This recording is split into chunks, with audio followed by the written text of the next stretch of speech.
कुछ शिक्षक ऐसे होते हैं जिन पर लोग बहस करते हैं और कुछ ऐसे होते हैं जिन्हें लोग सालों बाद चुपचाप धन्यवाद देते हैं। ओशो ऐसे ही एक शिक्षक थे, लेकिन असली सवाल ये है, ओशो ने वास्तव में क्या सिखाया और आज भी उनके शब्द लोगों को क्यों छू जाते हैं? क्या ये विश्वास था या उससे भी कुछ गहरा? ओशो, जिनका असली नाम रजनीश चंद्र मोहन जैन था, भारत में जन्मे एक विचारक और ध्यान शिक्षक थे। उन्होंने कभी खुद को भगवान नहीं कहा, उन्होंने कभी पूजा करने को नहीं कहा, उन्होंने सिर्फ एक बात कही, खुद को देखो। ये कहानी ना तो अंधी भक्ति की है और ना ही आरोपों की। ये कहानी है ओशो की शिक्षाओं की सच्चाई समझने की, क्योंकि आज भी तेज और तनाव भरी दुनिया में लोग वही खोज रहे हैं जो ओशो ने दशकों पहले कहा था, अंदर की आजादी। ओशो कौन थे? ओशो का बचपन एक परंपरागत भारतीय माहौल में बीता, लेकिन बचपन से ही वे सवाल पूछते थे, धर्म, डर, नियम, समाज। उन्होंने किसी भी चीज को बिना समझे स्वीकार नहीं किया। वे दर्शन शास्त्र के प्रोफेसर बने, लेकिन क्लासरूम उन्हें छोटा लगने लगा, क्योंकि वे लोगों को क्या सोचना है नहीं, कैसे देखना है सिखाना चाहते थे। अवेयरनेस यानी जागरूकता,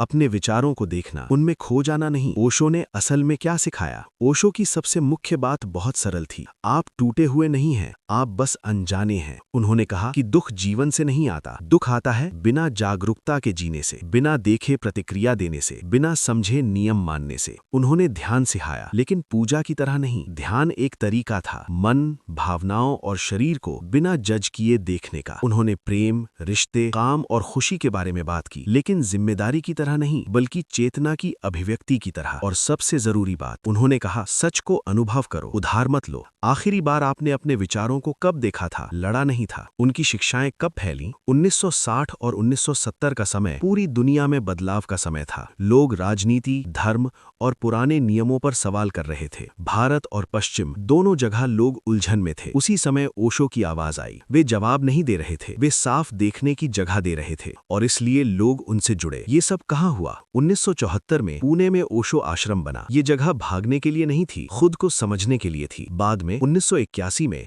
अमेरिका के ओरेगन में एक बड़ा कम्यून बना। इस दौर में प्रसिद्धि भी आई और विवाद भी। कुछ साल बाद ओशो भारत लौट आए और 1990 तक बोलते रहे। उनका शरीर चला गया, लेकिन शब्द नहीं। एक सच्ची घटना जो सब समझा देती है। ओशो की शिक्षा को समझने के लिए हमें बड़ी घटनाओं की जरूरत नहीं, छोटी मानवीय घटनाएं काफी हैं। 1970 के दशक में पुणे आश्रम के बाहर एक विदेशी लड़की रो रही थी। वो बहुत टूट चुकी थी। उस दिन ध्यान हॉल में भी नहीं जा पाई। एक बूढ़े माली ने उसे देखा। उसने सवाल नहीं पूछे, सलाह नहीं दी, बस पानी दिया और कहा, बस बैठो, दिल को सांस लेने दो। इतना ही, कोई प्रवचन नहीं, कोई दर्शन नहीं, बस जागरूकता। वो वहीं बैठ गई, सांस ली, धूप महसूस की। बाद में उसी दिन ओशो ने कहा, जब तुम जीवन से लड़ना छोड़ देते हो, जीवन तुम्हें ठीक करने लगता है। सालों बाद वो लड़की दूसरों की मदद करने लगी। यही ओशो की शिक्षा की सच्चाई है। जहाँ दबाव खत्म होता है, वहीं उपचार शुरू होता है। आज भी ये क्यों जरूरी है? आज लोग पहले से ज्यादा जुड़े हुए हैं, लेकिन पहले से ज्यादा अकेले भी। हम भागते हैं, तुलना करते हैं, थक जाते हैं।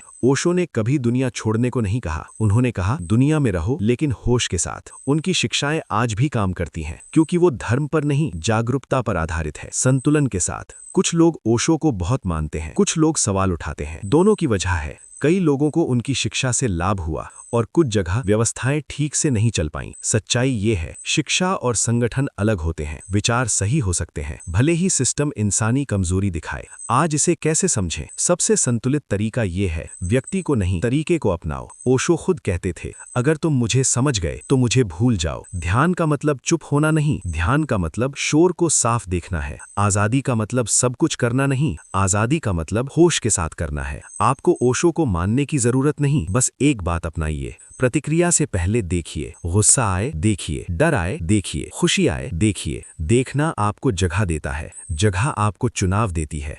ओशो का उद्देश्य अनुयायी बनाना नहीं था, व्यक्ति बनाना था। इसलिए आज भी उनकी बातों में शांति मिलती है। एक शोर भरी दुनिया में उन्होंने चुप बैठना सिखाया। यही उनकी सच्ची विरासत है।